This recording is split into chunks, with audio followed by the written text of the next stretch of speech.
자, 본문은 예수님께서 십자가에 못 박혀 죽기 전날 밤에 있었던 사건입니다. 주님은 겟세마네 동산에서 밤에 기도를 하시다가 이제 가룟 유다의 배신으로 인해서 체포가 됩니다. 그래서 대제사장 가야바의 관저로 이게 끌려오게 되죠. 당시 유대인의 최고 의결기관 그리고 동시에 법정인 최고 법정은 사내들인 공회입니다. 이 공회원들은 모두 71명인데요. 대부분 유대 종교 지도자로 구성이 되어 있습니다. 의장은 대제사장입니다. 이들은 의장인 대제사장 관저에 모여서 예수님을 신문하고 사형을 언도하려고 모인 것입니다. 자, 유대 종교 지도자들은 왜 이렇게 예수님을 죽이려고 했을까요? 바로 예수님께서 그들을 향해서 계속해서 비난을 쏟아냈기 때문에 그렇습니다. 너희는 겉으로는 경건한 척하지만 속으로는 온갖 탐욕으로 가득 찼다. 이렇게 예수님은 그들의 이중적인 모습을 비판하면서 회개를 촉구하셨습니다. 결정적으로 그들이 예수님을 죽이려고 이렇게 마음을 굳게 먹었던 그런 사건이 있었죠. 바로 예루살렘 성전 정화 사건입니다. 예수님이 성전에 가서 난리를 치셨거든요. 내 집은 만민에 기도하는 집인데 이 하나님의 집인 성전을 너희들이 강도의 소굴로 만들어버렸다 하시면서 제사장들과 부정하게 결탁한 이 재물장사꾼들, 환전상들을 채찍으로 막 때립니다. 상을 뒤엎었어요. 성전 밖으로 다 쫓아내버렸어요. 그런데 종교 지도자들은 이런 예수님의 행동을 자신들의 기득권에 도전하고 위협하는 것으로 생각한 거예요. 그래서 그들은 지금 한밤중에 불법으로 공회를 열어서 어떻게 하든지 예수에게 죄를 뒤집어 씌워서 사형을 선고하려고 모인 것입니다. 원래 공회는 밤에 모일 수가 없습니다. 또 그리고 지금 이때가 6월절 명절인데 명절에도 모일 수가 없어요. 불법으로 모인 것이죠. 이렇게 그 밤에 사형을 선고한 후에 이제 당시에 이스라엘은 로마의 식민지였기 때문에 사형을 직접 집행할 수가 없습니다. 그래서 아침에 일찍 이 죄인 예수를 로마 총독 빌라도에게 데리고 가서 사형을 허락을 받고 사형을 집행하려고 한 것이죠. 자, 이때 제자들은 어디론가 다 도망가 버리고 없었어요. 유일하게 딱 한 명 남았는데 베드로만 남아 있었습니다. 그런데 문제는 뭐냐면은 예수님이 이렇게 체포되어서 끌려가실 때 베드로는 예수님을 아주 멀찍이 따라갔다는 거예요. 자, 본문 54절 우리 다 함께 읽겠습니다. 자, 시작. 베드로가 예수를 멀찍이 따라 대제사장의 집들 안까지 들어가서 아랫사람들과 함께 앉아 불을 쬐더라. 베드로가 예수님을 이렇게 멀찍이 따라간 것은 나는 이 예수와 아무 상관이 없는 사람이다 라는 것을 보이고 싶었기 때문에 그렇습니다. 상황이니만큼 이런 상황에서 자신이 예수의 제자라는 것이 밝혀진다면 득이 될 게 없다고 판단한 것이죠. 베드로는 불과 몇 시간 전에 주님과 마지막 만찬, 우리가 최후의 만찬이라고 하잖아요. 정확히는 6월절 만찬입니다. 그 만찬을 했어요. 몇 시간 전에. 그때 주님이 만찬을 하면서 두 가지를 예언했거든요. 가룟 유다가 나를 배신할 것이다. 그리고 또 하나가 오늘 새벽에 닭이 2번 울 때까지 베드로 너는 나를 3번 부인할 것이다. 이렇게 예언을 했어요. 그 말을 듣더니 베드로가 힘줘서 얘기했죠. 내가 주와 함께 죽을지언정 절대로 모른다고 하지 않겠습니다. 이렇게 호언장담을 했거든요. 그런데 막상 예수님이 이제 체포되고 끌려가시니까 베드로는 자신도 이제 불이익을 당하고 위험에 처할까 봐 예수님과 거리 두기를 합니다. 이렇게 멀찍이 거리를 두며 주님을 따라가는 신앙이 왜 이렇게 문제가 되냐면은 주님을 따라가다 그 멀찍이 주님을 거리 두고 따라가다가 나에게 손해가 되거나 해가 되는 상황이 발생하면 언제든지 베드로처럼 예수를 떠나고 버릴 수 있다는 거예요. 뒤돌아설 수 있다는 거예요. 실제로 베드로는 오늘 본문의 다음 본문 말씀을 보면은 주변 사람들이 자기를 알아보자 예수님의 예언대로 3번이나 모른다고 부인했거든요. 그냥 모른다고 한 게 아니고 한술 더 떠서 예수를 향해서 막 저주를 퍼붓고 맹세하고 도망을 쳤어요. 오늘날에도 본문의 베드로처럼 예수를 멀찍이 따르는 사람들이 있습니다. 이 사람들은요, 신앙 안으로 깊이 들어가려고 하지 않아요. 항상 경계선에 머물러 있어요. 거기 서 있어요. 그러니까 믿는 것도 아니고 안 믿는 것도 아니고 항상 어정쩡한 모습이에요. 신앙생활에 있어서 그러니까 구경꾼, 방관자로 서 있는 것이죠. 사실 이러한 적절한 거리 유지는 우리가 사회생활하는 그 방식이기도 합니다. 그러잖아요. 이 사람과 내가 가까이 할 것인가 말 것인가. 나에게 만약에 손해가 될 것 같으면 멀찍이 거리를 둡니다. 그리고 나에게 뭔가 유리할 것 같으면 어떻게든지 가까이 다가가려고 해요. 우리가 직장 생활에서도 신자인 것을 밝힐 것인지 아닌 것, 감출 것인지 고민하는 이유가 뭐예요? 내가 믿는다는 걸, 내가 예수 믿는 사람이라는 걸 밝히면 그것이 유리할지 불리할지를 계산하고 있기 때문에 그래요. 그러니까 오늘날 많은 성도들은요, 그런 것 같아요. 예수를 믿어서 내가 복 받는 것은 괜찮지만 손해를 보거나 고난을 받는 것은 원하지 않는 것이죠. 제가 여러분께 한번 묻겠습니다. 지금 여러분과 주님의 사이의 거리는 어느 정도이십니까? 가까우시나요? 아니면 베드로처럼 멀찍이 떨어져 계시나요? 오늘 자신의 신앙을 한번 체크해 봅시다. 여러분, 신앙생활은요, 교회를 몇 년 다녔는가가 중요한 것이 아닙니다. 예수님과의 거리가 중요해요. 거리. 나와 예수님과의 거리. 왜냐하면 신앙생활의 본질은 하나님과, 그러니까 주님과 친밀한 교제거든요. 기독교 신앙을 한마디로 얘기하면은 하나님과 나와의 관계예요, 관계. 관계가 신앙이에요.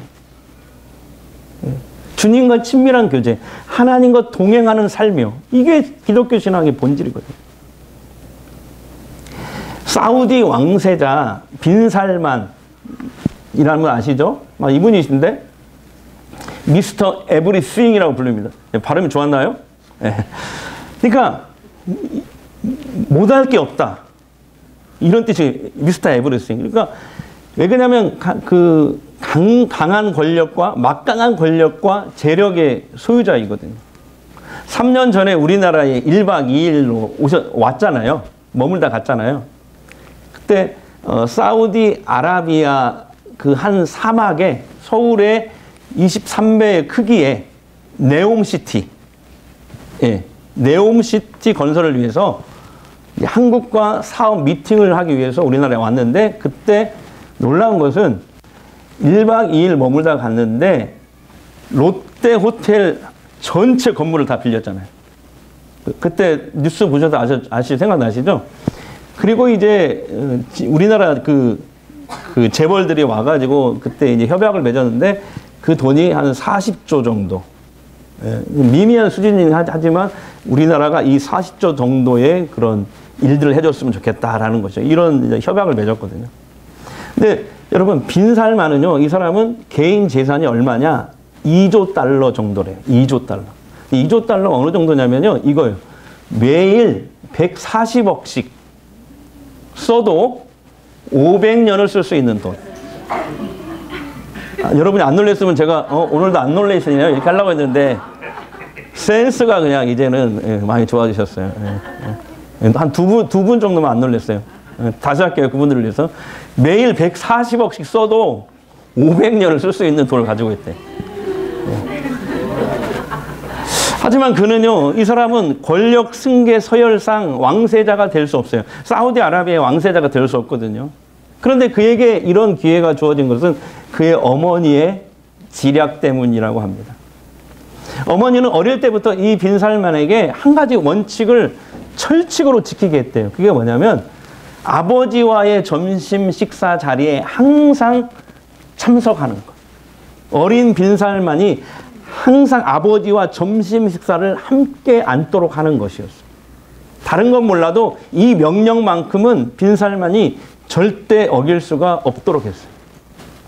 그러니까 매일 점심 식사 시간에 주고받는 일상의 이 아버지와의 대화를 통해서 그와 부친은 강력한 친밀감이 형성이 된 거예요. 그리고 이제 빈살만이 이 사람이 성장했을 때 그는 다른 형제들처럼 해외 유학을 가지 않습니다. 왜 그래요? 아버지와의 단절의 시간을 만들지 않기 위해서래요. 결국 사우디아라비아의 왕자는 가장 친밀한 아들 이 빈살만에게 넘어간 것입니다. 그렇습니다. 하나님도 마찬가지죠. 하나님과 항상 얼굴을 대하면서 친밀함을 형성하는 것. 그것이 어떻게 보면 가장 강력한 능력이에요. 하나님 앞에서 많은 시간을 보내면서 얼쩡거리는 신앙. 하나님 나 왔어요. 하나님 나 왔어요. 예. 얼쩡거리는 신앙. 이런 신앙이야말로 거룩한 능력입니다. 자, 오늘 본문에서 베드로의 모습과 대조가 되는 예수님의 모습을 볼 수가 있습니다. 주님은 지금 사내들인 공회에 밤에 불법으로 체포되어 끌려와서 혹독한 신문을 받고 계십니다.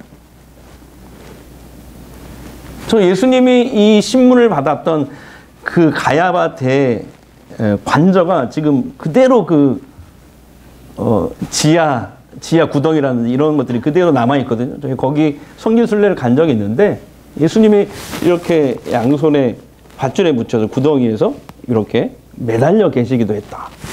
신문을 받다가 그런 얘기를 하더라고요.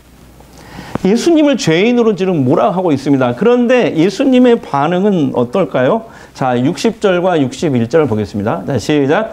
대제사장이 가운데 일어서서 예수에게 물어야돼. 너는 아무 대답도 없느냐? 이 사람들이 너를 치는 증거가 어떠하냐 하되 침묵하고 아무 대답도 아니하시거늘.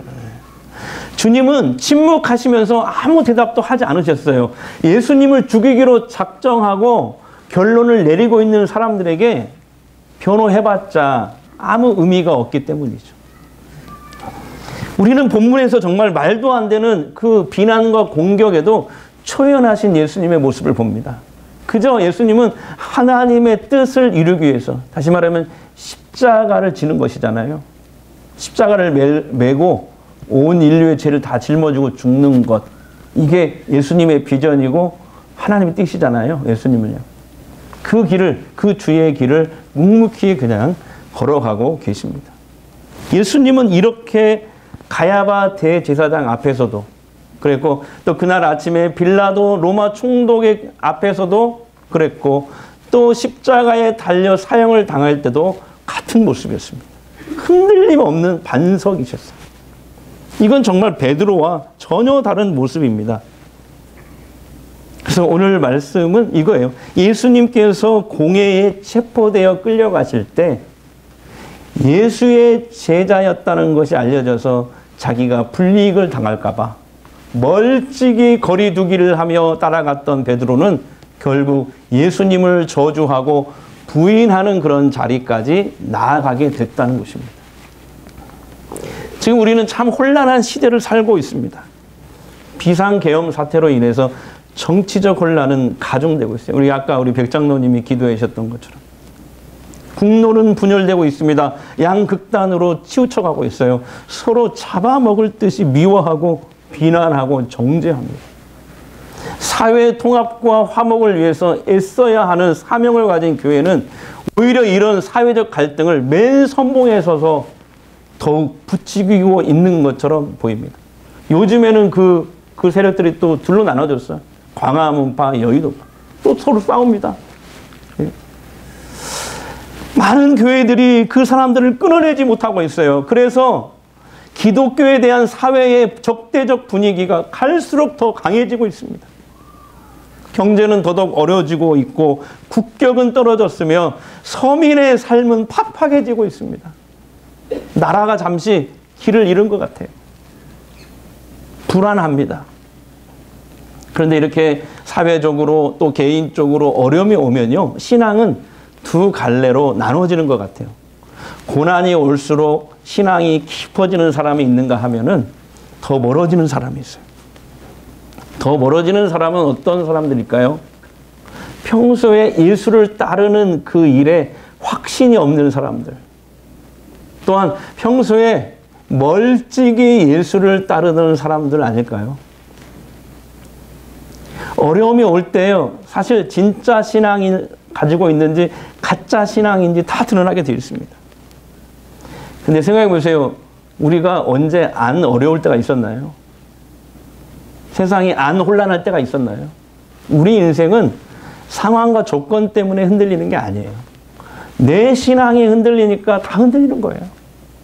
인생은 내가 흔들리고 싶지 않아도 원래 흔들리게 돼 있어요. 역사적인 기록을 보십시오. 언제 안 어려운 때가 있었는지. 우린 흔히 이렇게 생각합니다. 흔히 내가 열심히만 살면 되는 줄 알아요. 내가 성실히 살고 뭔가를 꽉 붙잡으면 그게 영원할 것처럼 생각하고 삽니다. 그러나 여러분 한번 생각해 보세요. 하나님께서 한번 훅 불기만 해도 한 방에 날아가요. 건강, 사업, 자녀, 재정, 재산 등등. 그런데 여러분 절대 흔들리지 않는 것이 있어요. 오직 예수 그리스도이십니다. 그리고 하나님 말씀뿐인 줄 믿습니다. 그렇다면 우리가 지금 해야 될 일은 뭘까요? 나는 지금 예수를 어떻게 따라가고 있는가? 베드로처럼, 본문의 베드로처럼 적당히 거리를 두면서 멀찍이 따라가고 있는가? 아니면 주님 곁에서 동행하고 있는가? 우리 주님이 그런 말씀하셨잖아요. 멀찍이 따라가는 것이 신앙생활이 아니라, 그건 신앙생활이 아니라 누구든지 나를 따르려거든 자기를 부인하고 자기 십자가를 지고 나를 따라야 된다. 십자가 다른 말로 하면 손해 볼 수 있어요. 예. 위험에 처할 수도 있고. 예. 주님을 따라가다가 하나님 말씀대로 살다가 손해를 당할 수도 있고 어려움에 처할 수도 있어요. 그래도 그것이 신앙생활하는 거라. 주님을 따라가는 거라. 여러분 자신의 신앙을 한번 점검해 보십시오. 사람들 눈치 보지 마시고 좋은 기회와 조건을 찾지 마시고 오직 예수를 따르기로 결단하시길 바랍니다. 힘들 때도 손해를 볼 때도 있지만 고난이 찾아올 수도 있지만 그 길만이 생명의 길이요 사는 길인 줄 믿습니다. 나는 생명이요 부활이니 나로 말미암지 않고는 아버지께로 올 자가 없느니라. 이왕 예수 믿는 바에 멀찍이 말고 바짝 따라가시기 바랍니다. 마태복음에 예수님이 이런 말씀도 하셨어요. 누구든지 사람들 앞에서 나를 시인하면 나도 너희를 하나님 앞에서 시인할 것이요. 그러나 너희가 사람들 앞에서 나를 부인하면 나도 언젠가 하나님 앞에서 너희를 모른다고 할 것이다. 굉장히 무서운 말씀하셨어요. 어떤 섬에 말 못하는 한 청년이 있었습니다. 섬에서는 아무도 이 청년과 결혼할 사람이 없는 거예요. 어느 날 육지에서 어느 아가씨를 소개받았는데 이 아가씨는 얼굴이 막 곰보예요, 곰보. 쉽게 말하면 곰보가 핀 여자예요. 이 두 사람이 이제 결혼을 합니다. 그래서 아들 셋을 낳고 딸 하나를 낳았어요. 남편이 말을 못하고 또 자신은 곰보라서 그런지 이웃들이 섬마을 주민들이 막 업신여기고 막 대합니다. 그런데 이 두 부부는 불합리한 대우를 이렇게 당해도 따지지도 못하고 그냥 그렇게 당하는 거예요. 누가 뭐라고 하면 그냥 웃기만 하는 거예요. 그저 웃지요. 웃기만 하는 거예요. 그런 모습은 아이들에게도 마찬가지였습니다. 학교에서 아버지가 벙어리네, 어찌네 하면서 놀림을 받기 일쑤예요. 놀림 받으니까 화가 나니까 이제 막 싸움이 일어나고 싸움 하다 보면 집단적으로 또 맞아가지고 막 코피가 터지고 아들이. 그런데 어느 날 하나밖에 없는 딸이 이제 열병에 걸리게 됩니다. 병원에 가도 안 되고 사람들이 찾아와서 온갖 방법을 다 제시하는데 안 되는 거예요. 이제 굿을 안 해서 그렇다. 그래가지고 이제 굿을 합니다. 이 굿도 하고 저 굿도 하고. 여러 가지 굿을 여러 번 하는데, 그래도 딸이 안 나는 거예요. 이제 이 딸이 다 죽게 생겼어요. 이래도 안 되고 저래도 안 되고. 네. 그래서 이제 이분들이 마지막으로 이 마을에 있는 교회에 나가게 된 거예요. 기도를 할 줄 모르니까 어쨌든 내 딸을 살려달라고 간절히 주님께 매달리기 시작합니다. 그런데 놀라운 일이 있습니다. 그때부터 딸이 열이 떨어지기 시작하더니 어느 순간에 다 나와버린 거예요. 할렐루야. 그래서 이분 마음에 예수님이 내 딸을 살리셨다. 이거 하나만 딱 새겨진 거예요. 그래서 이제 그 예수님이 너무 좋아서 집을 팔고 교회 근처로, 바로 교회 밑으로 이사를 해버렸어요. 그랬더니 사람들이 찾아와가지고 뭐 이렇게까지 하냐. 때가 되어서 낳은 것이지 참 어리석다. 이렇게 얘기를 합니다. 그리고 하루는 또 이제 바다에 이 품리를 나가잖아요. 품리를 나가자고 사람들이 찾아오는데 나 예배 가야 하니까 주일은 못 가. 그러니까 사람들이 뭐 예수가 밥 먹여주냐. 그러면서 막 핀잔을 줍니다. 주변에서 이분들의 행동을, 신앙생활을 막 비아냥거리면서 적당히 믿어. 어디서 많이 들어본 얘기죠? 적당히 믿어, 적당히. 훈수두기 일수입니다. 일이 있을 때마다 이렇게 나무라듯이 왜 이렇게 어리석게 살아? 교회와 좀 멀찍이 거리를 둬. 라고 말을 합니다. 그러나 이 두 부부는 한글도 몰라요. 딱 하나만 잡았어요. 내 딸을 살리신 분은 예수님이다. 이것만 붙잡은 거예요. 누가 뭐래도 나는 이것만 붙잡는다. 그래서 어떤 소리를 들어도 웃기만 하는 거예요. 사람들이 막 욕을 하고 적당히 믿어 별소리 다 해도 그냥 웃기만 하는 거예요. 그렇게 예수님께 딱 달라붙어서 교회를 섬깁니다. 그랬더니 한글은 몰라도 찬송가는 다 알게 됐어요. 어느 순간에. 그리고 한글은 몰라도 많은 말씀을 알 수 있게 됐어요. 마을에서는 여전히 무시당하기 일쑤지만 교회 안에서는 권사님이 되어서 존경받는 어른이 되었습니다. 또 그 자녀들은 마을에서 놀림받던 아이들이었지만 교회 가서 치유를 받고 자존심이 세워지게 된 거예요. 결국 그 자녀들이 장성해서 그 섬에 유지가 됩니다. 그리고 더 놀라운 게 뭔지 아세요? 두 아들은 한 날, 한 시간에 장로가 됩니다.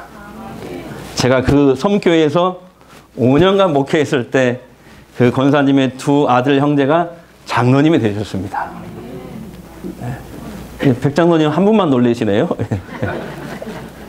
그래서 어제도 다른 일로 전화가 오셨더라고요. 그래서 갑자기 생각나가지고 지금은 뭐 적당히 믿으라 말하던 마을 사람들이 이 권사님을 말할 때 어떻게 말하는 줄 아세요? 저 집은 예수 믿고 복받은 집. 예수를 가까이 해서 복받은 여자라고 말을 합니다.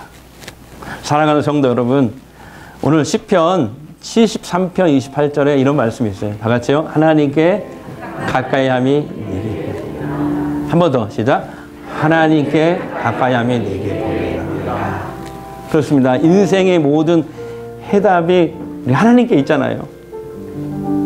생사화복을 주관하신 분 누구? 우리 하나님이시잖아요. 그러니까 모든 인생의 해답이 우리 주께 있으니 주님을 가까이 하는 것이 복일 수밖에 없죠.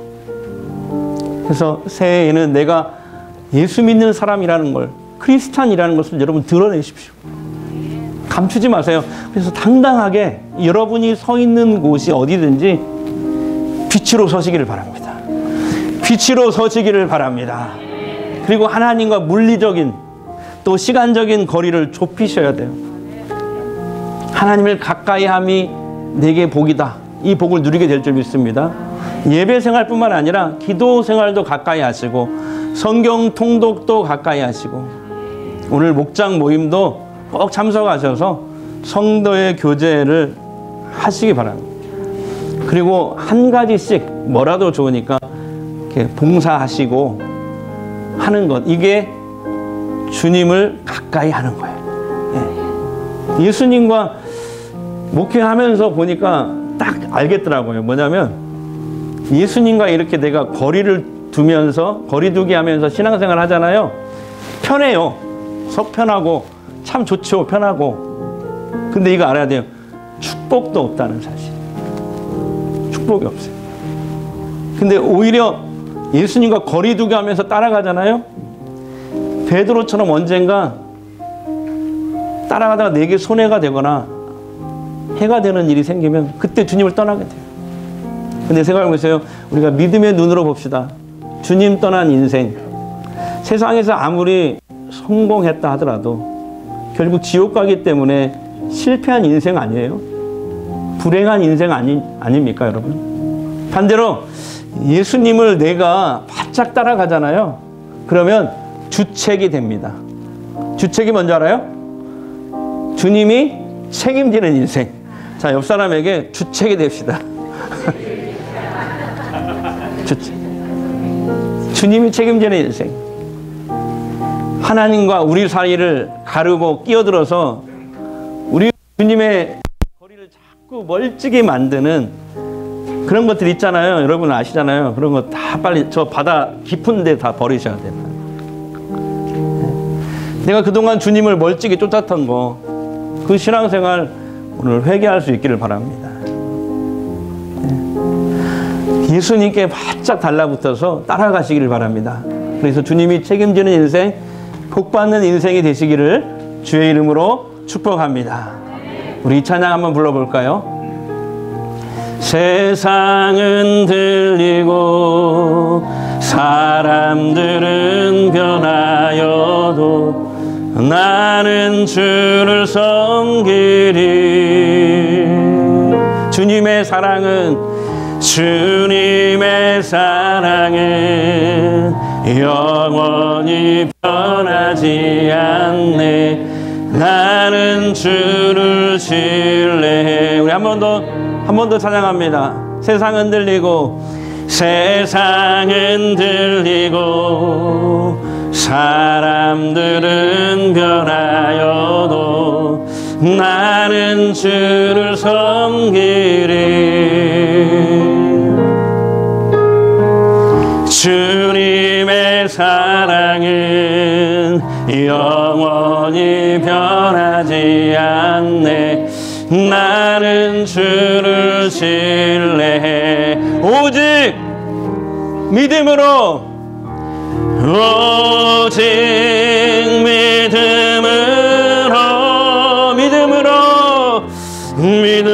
내가 살리라. 아멘. 오직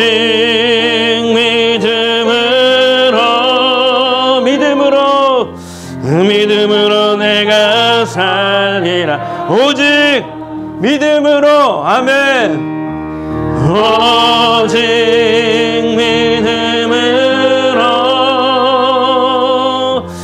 믿음으로 내가 살리라.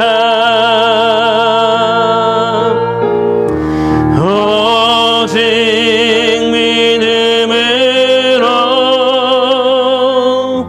믿음으로 내가 살리라. 이 시간 우리 합심해서 한번 잠시 기도하기를 원합니다.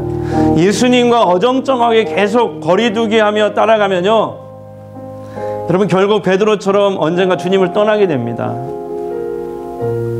그런데 주님을 떠난 인생은요, 아까 얘기했죠, 세상에서 아무리 성공했다 하더라도 지옥 가기 때문에 결국 실패한 인생, 불행한 인생이 되고 말잖아요. 반대로 예수님을 내가 바짝 따라가잖아요. 그러면 주책 인생이 됩니다. 주님이 책임지는 인생이요. 하나님을 가까이 함이 내게 복이라. 하나님을 가까이 함이 내게 복이라. 이 고백이 저와 여러분의 고백이 되었으면 좋겠습니다. 주님과 나 사이를 가로막고 끼어들어 우리를 주님과 멀찍이 멀어지게 만드는 것들을 이 시간 다 던져버리게 하옵소서. 주님을 멀찍이 쫓는 신앙생활을 회개하겠습니다. 이제부터는 예수님을 바짝 달라붙어서 따라갈 수 있도록 성령님 나를 인도하여 주시옵소서. 이 시간 잠시 합심으로 기도하겠습니다. 주여, 우리 아버지 하나님 감사합니다. 주님께서 저희들을 도와주시고 주님과 나 사이를 가여막고 끼어들고 있는 우리를 아버지 주님과 멀어지게 만드는 모든 것들을 이 시간 다 던져버리게 하옵소서. 주님을 멀찍이 쫓는 신앙생활을 회개하겠습니다. 예수님을 바짝 달라붙어서 따라갈 수 있도록 성령님 나를 인도해 주시옵소서. 우리의 인생은 상황 때문에 흔들리는 것이 아닙니다. 신앙이 흔들리니까 흔들리는 것임을 알았습니다. 인생은 내가 흔들리고 싶지 않아도 흔들리게 되어 있습니다. 흔히 열심히만 살면 되는 줄 알았습니다. 내가 꽉 붙잡으면 그게 영원할 것처럼 생각하고 삽니다. 그러나 하나님이 흙 불기만 해도 한 방에 다 날아갑니다.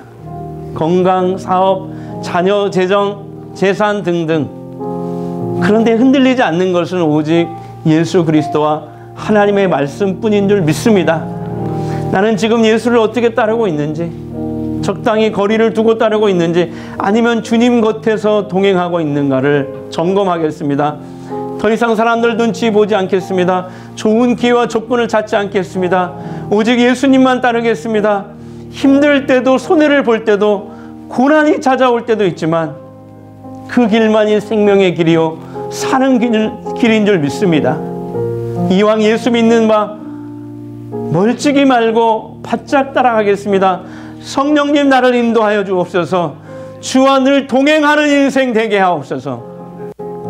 이제 치유기도 하겠습니다. 아픈 곳에 손을 대십시오. 마음이 힘든 분들은 두 손을 가슴에 얹으십시오. 치유기도 하겠습니다. 이 시간 주님이 원하시면요, 어떤 질병이라도 치유될 줄 믿습니다. 주님, 아픈 내 몸과 마음을 만져주십시오. 회복시켜 주시옵소서. 성령의 기름을 발라주옵소서. 하나님의 살아계심을 보게 하옵소서. 모든 질병과 가난, 고통과 저주는 떠나갈지어다. 사라질지어다. 깨끗하게 소멸될지어다. 주님께서 말씀하실 때 거친 파도가 잠잠해졌습니다. 귀신이 떠나갔습니다. 주님이 말씀하실 때 병든 자들이 나았습니다. 죽은 자가 살아났습니다. 내가 나사렛 예수 이름을 명하노니 병만은 물러갈지어다. 악령은 떠나갈지어다.